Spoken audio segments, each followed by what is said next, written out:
Good morning and welcome back to the Family Business Show with John Broons.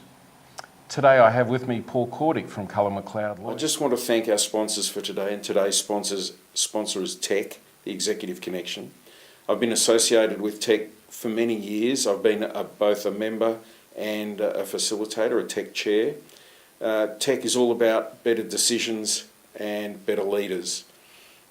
I think from my experience, the leadership and the learnings and the experience of the leaders of these groups have made a very big difference, a huge difference in my business life. And I think that if you contact them on www.tech.com.au, you can connect with Tech, the organisation, and I think it would be in your interests. So thank you, Tech. And Paul has been involved with many family businesses, and being a lawyer, he comes across lots of different things. So today, Paul, welcome to the show. Thank you, John. Tell me, how did you start in the lawyering field, and how did you end up dealing with families in business? John, I suppose that I can trace it back to watching my father, who was a successful small businessman, and watching the challenges that he had, seeing the highs and the lows, and just thinking that if I ever had the opportunity, I'd like to participate in some way in helping families that are in business, because it is such a rocky ride. A rocky ride for sure. So your dad had a rocky ride? Did you see a rocky ride? Oh, look, ride he had. He was he and my mother left Europe at the end of the Second World War with my two eldest siblings, and they had a really tough start to their time in Australia. But he very, very soon showed his entrepreneurial spirit and started businesses, and he did some great things in the lower southwest of WA in his businesses, and it was very interesting for me to see those highs and lows of being in a small business, in family business, and in engaging with the community in the way that he did.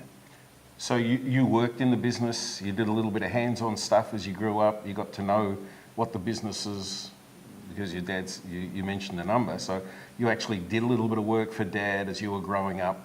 Is that the way it worked? Yeah, it was inevitable. I remember as a very young person going in on Sundays and helping my dad clean the workshop for his car business, and doing things there.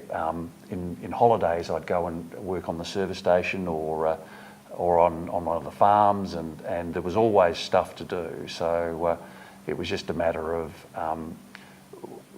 what particular tasks could be entrusted to a young child that didn't necessarily have a lot of common sense. And I suppose in those days, of course, there's no contractual agreement or no wages or no pocket money, or you did it because Dad said this needs to be done. It's your job today. Go do it. Pretty much so. And but when I needed a new bike, it was there wasn't too much negotiating that needed to be done, or needed a trip to the city for some sporting event. I was always very generously managed in that regard. Okay, so there was fair recompense for the stuff that you did. You felt that you got a fair deal out of working. Oh, most definitely. Yeah. Okay. Yeah. And having older siblings, they did the same thing and they spent time there. They were all involved in the business, one way or another. Some of them while they were going through school, and others after school. Okay. So did they all intend to join the family business at the time, or was it just happenstance or easier, or how did it work? I suppose in a way they fell into it, and my father made it easy for them to be involved and help them in whatever way that he could. And when they moved on and did something else, he was cool with that as well. Okay. So you spent time there, you went to school, you obviously went to university and you graduated, got a degree, and in law. Why did you choose law? Was it that you didn't want to go back to the family business, or was it something that you chose or you had a love for? I was very fortunate going to school in Manjimup. We had a fantastic bunch of teachers, and the career counselling that I had was very good. The not knowing what I wanted to do, knowing that I was interested in business to a certain extent, I was counselled towards taking up an economics law degree, which was seen to be a good general degree to for someone that with my interests, and so that's what I went off to university and did. Doing that, I suppose articles came after that, and then a job in a law firm. Was the opportunity there to go back to the family business if you wanted to, or you'd already moved on from there? You were looking to do your own thing? Look, I'd certainly moved on at that stage, and doing articles, I was fortunate to do it at a firm where the training base was quite varied, and they gave me an opportunity to move into whatever field that I wanted to move into. So quite quickly I found myself practicing in an area of law that I really enjoyed. And at that stage, my father had moved on in the family business and sold the main business and was moving into a mode of semi-retirement. So there wasn't a place for me in that, and I was very happy pursuing my own career. Okay, so it sounds like a wonderful journey. You had opportunities, obviously, in the law firm. Did you particularly choose to focus on family business, or was it just happenstance that more families would come to you for different circumstances? Look, my early days, I had some fantastic mentors, and they had a fantastic client base. So I was lucky enough to be the beneficiary and recipient of those relationships, and given an opportunity to build on them in my own way. And it was something that I loved doing, and I thought that I could add some real value to my clients and get a real reward out of practicing the law in that way. How many different areas do you sort of cover? Because family business is quite, you need to have quite a range of understanding to be able to talk about whether it's a will, or whether it's property, or whether it's divorce or nuptial agreements. Did you have a spread of work that happened, buying and selling of businesses or properties and things? Well, fortunately, my early training covered all of those areas and more. It was in the old days when the senior practitioner would often give you a file and you were just meant to sort it out, and they were there to mentor, but it wasn't nearly as closely structured as what it is now with the younger lawyers. You were given a degree of authority and entrusted to go and ask for help when you needed it. So it meant that you could develop at your own pace. You could seek as much assistance as you wanted, or you could be as independent as you thought you could be, because the principals at the firm had made their assessment on how long your lead could be and how you could best, I suppose, help the clients and do your work as a legal practitioner in the process. How close have you stayed to some of those clients that you started off with many years ago? Oh, look, many of them are good friends. Many of my school friends are clients. So there is an opportunity to do both, to have a friend as a client and a client as a friend. Sometimes the boundaries become a little bit blurred, and you've got to be particularly careful when that happens. But some of my earliest clients are now very good friends, and the friendship is stronger because of the work that I've been able to do to help them achieve good outcomes in their own lives. Okay. Do you get new clients? Do you take on new clients now for family reasons and business reasons and Yeah, the like? yeah, certainly, John. Yes, where I am at Cullen Macleod, it's the firm has a lot of similarities with my starting firm, Talbot and Olivia, and there are a lot of family business clients there. And when I can, when I get involved, when I get the opportunity, I'm certainly keen to help wherever I can. That's great, really great. Got a good idea of where you come from and where your heart is from my sitting over here. So we're going to take a break now, and thanks very much for this starting on the journey, Paul, and we'll come back shortly. Thanks, and stay watching. John Broons, the Family Business Guy, and this is the Family Business Show.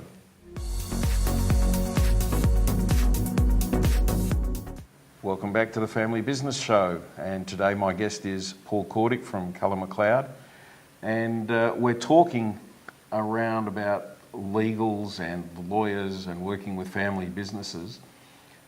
Paul, the early part of the show, we've heard a bit about your past. What are some of the challenges you faced, or some of your clients may have faced, working inside family businesses from a legal perspective? Have they been big challenges, small challenges? Look, aside from the usual challenges of business, I suppose the biggest challenges have been the passing the baton in succession situations. It's been about the generation that is in control realising that it needs to pass the baton, or it wants to pass the baton, and then how it's going to do it. And that can lead to some significant challenges, and it can lead to some great outcomes as well. You're very guarded with your words, and it's like me. I would like to be able to say, look, I hear the succession is the biggest issue in your mind. This is what I'm hearing. Succession is the Yes. biggest issue. The owners or the founders or those people that have control struggle with that next step of transition. In what areas would you say you would be able to help the most? Is it individually or as a group or meetings, or how do you go? Look, as a family business advisor, I suppose I've learnt a lot more about myself and about the specialty that is dealing with family businesses.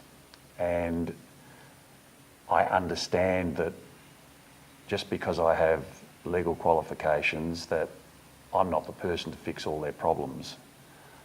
That if I'm lucky enough, I'll get to see them when they don't have a big problem, or preferably when they have no problems, and to create a situation where any possible problems in future will be minimised, or plan in a collaborative way with the family, particularly the controllers, how to avoid having major problems in the future.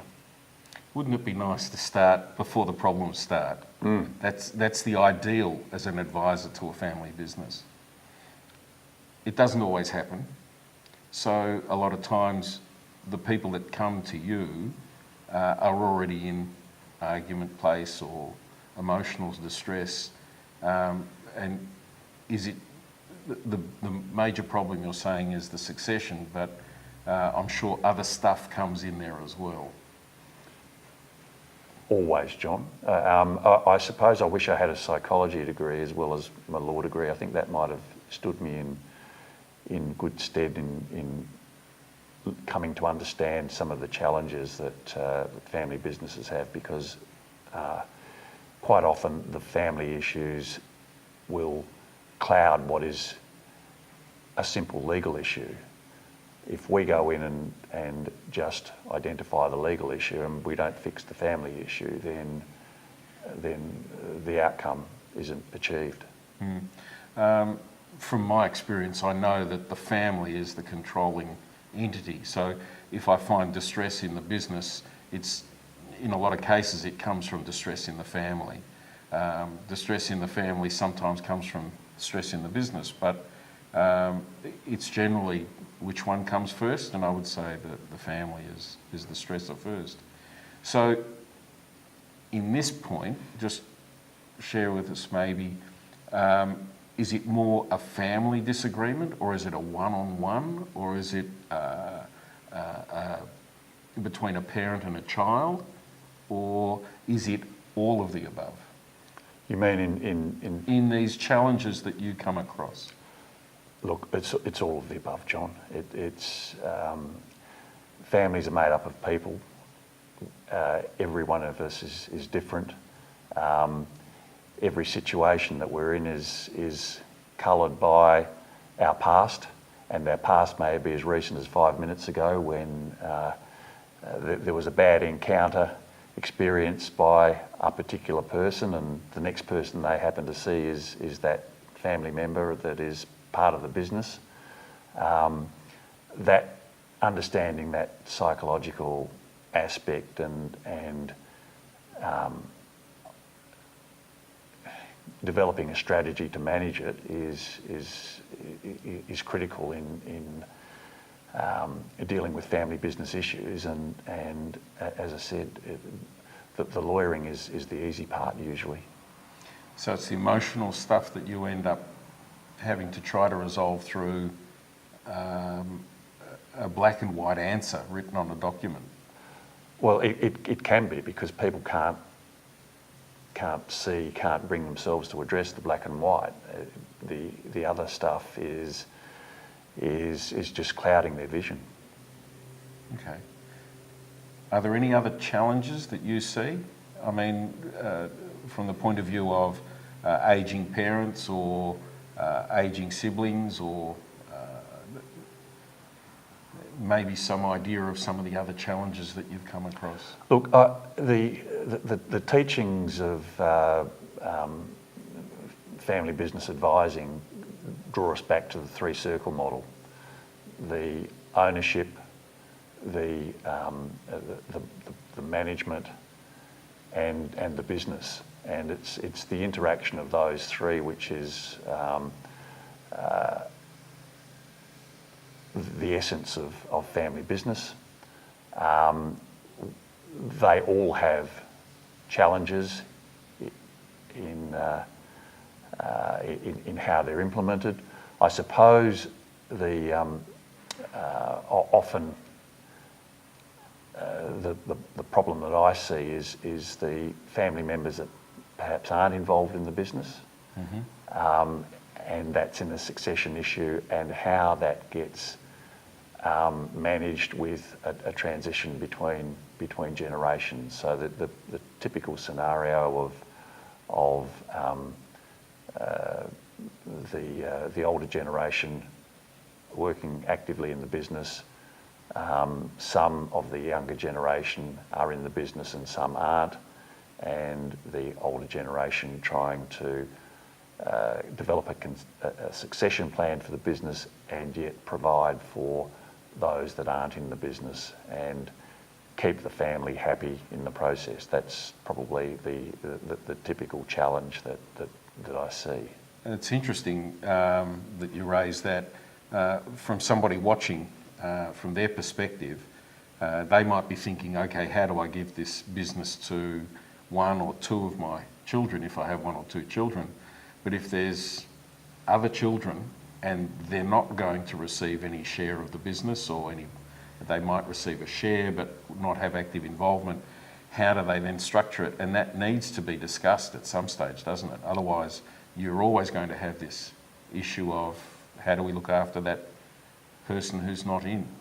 Exactly, John. It's a situation where something can be really, really fair, but if the person that wasn't involved in the discussion doesn't think it's fair, then they'll put their own interpretation on it, and that can be enough to rip the family apart. It really is that bad, isn't it? I know I've seen families torn apart, and I'm assuming you've also seen some pretty messy endings to these conversations. I think from a challenger's point of view, you've dealt with a few. You probably don't want to have any more. I think probably we should call a break now, and we'll come back to how you see the future and how you're going to work next. So we'll take a break now, and we will come back very shortly to the Family Business Show with our guest Paul Kordic from Cullen Macleod. Welcome back to the Family Business Show, and I have with me Paul Kordic from Cullen Macleod today. Paul, we were talking about some of the challenges that you've faced along the way. How about let's talk about some of the highlights that you've had and where the future might go, and you might throw a few tips in for us about some planning or some thought-provoking stuff for families. John, I had one particular family that I knew very well that the parents were having trouble working out what to do with the business. They had two children working in the business, but they knew that when they were no longer there, that the children wouldn't be able to work together. They also knew that they wanted to go out and enjoy themselves, the parents, and they wanted to sort things out sooner rather than later. Unfortunately, they couldn't choose between the children, and they were stumped. So we talked about it and discussed options about splitting the business up and keeping equity between the children, and yet allowing them to go their own way. I left the clients for a bit. In fact, they came back and saw me maybe 12 months later and said, "We've sorted it. This is what we want to do. We want the daughter to take the business, and we will provide for the son in this way." The great thing was that the parents were still relatively young. The children were relatively mature, and they had an excellent accountant, plenty of time, and we were able to do things in a way that got them an outstanding outcome.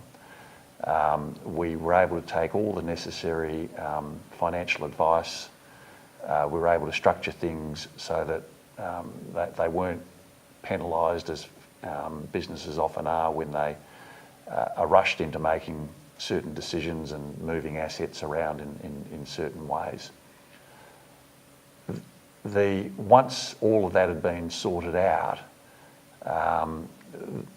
we presented the plan to the children, gave them an opportunity to go off and get their own advice.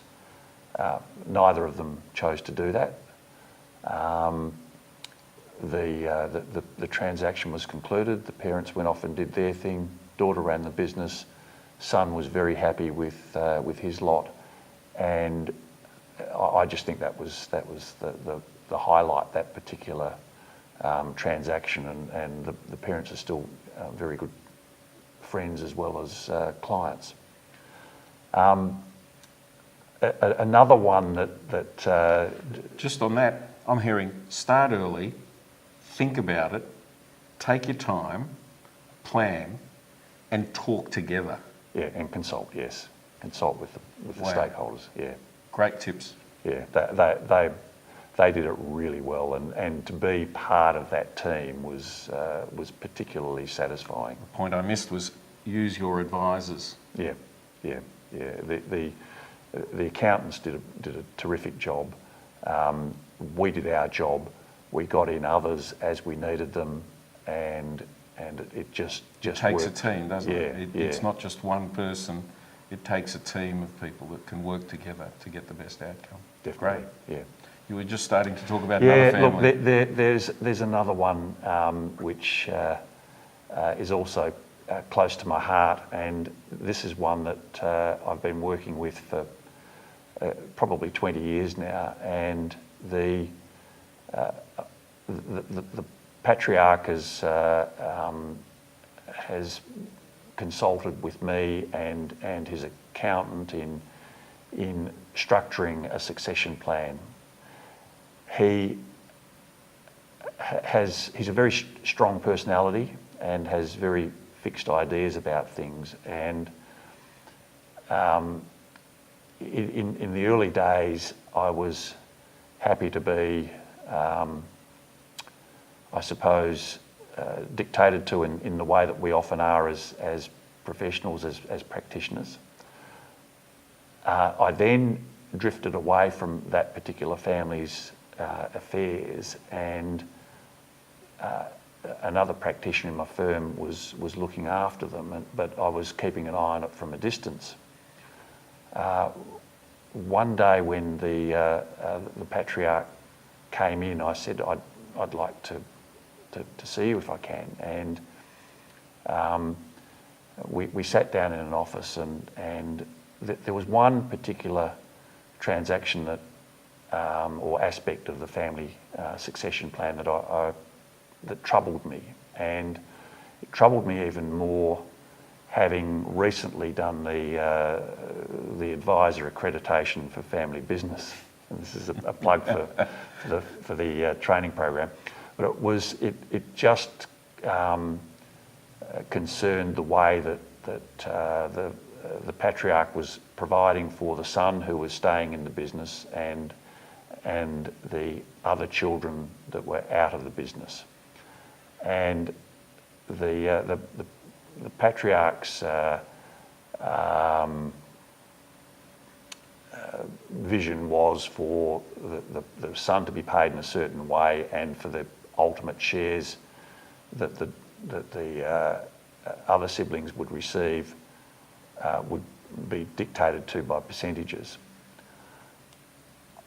That troubled me, and because the son was being underpaid for what he was currently doing, but was probably going to get overly paid when his father passed away, and it would probably split the family because the strategy, I thought, didn't work. So I sat him down and I said, look, this troubles me. I think that you should pay the son properly for what he's doing in the business now. You should look at squaring him up for what he's done in the past and been underpaid for, and when you go, I think everything should be left to the children equally. He can, that is by way of shares in the business. He can still run it. He'll be paid a fair figure for running it, and that is your best chance of avoiding conflict in the future. The client looked at me. He wrinkled his eyebrows, grimaced, and then he said, "Gee, my wife's been telling me that. My accountant's been telling me that. Now you're telling me that, so I suppose I better do it. Within 2 weeks, we'd sorted it all out, and he was as happy as can be. It had obviously been troubling him. He hadn't worked out quite what to do, but it just needed some sort of circuit breaker, and maybe I was that circuit breaker that was able to push him over the line to sort it out. Again, I'm hearing trusted advisors over a period of time, not making rash decisions. It really was a nice outcome, a very positive outcome for both yourself and for the family, long term. Yeah, he's still around. The succession plan hasn't been fully implemented, but again, as part of that process, he has told everyone what he's doing, and they're all happy. So I think that there's a good chance that one will end up as a success story. So I'm particularly thrilled about having had the opportunity to assist in that one, John. Great. The only thing I can think of, if I was advising them from a time frame point of view, Dad's got to pick a time to exit. Somewhere along the line, we have to have a time so that if Dad does exit, then the others can start to get comfortable about how things will move with Dad just on the outside to make sure it happens smoothly. Yeah, look, he's one of these people that could never let go. I think that there's a gradual loosening that's occurring naturally as the son's doing more. The major part of the job has been done. The succession plan is firmly in place, and I'm confident that we won't see any major changes to that before it's implemented. Great.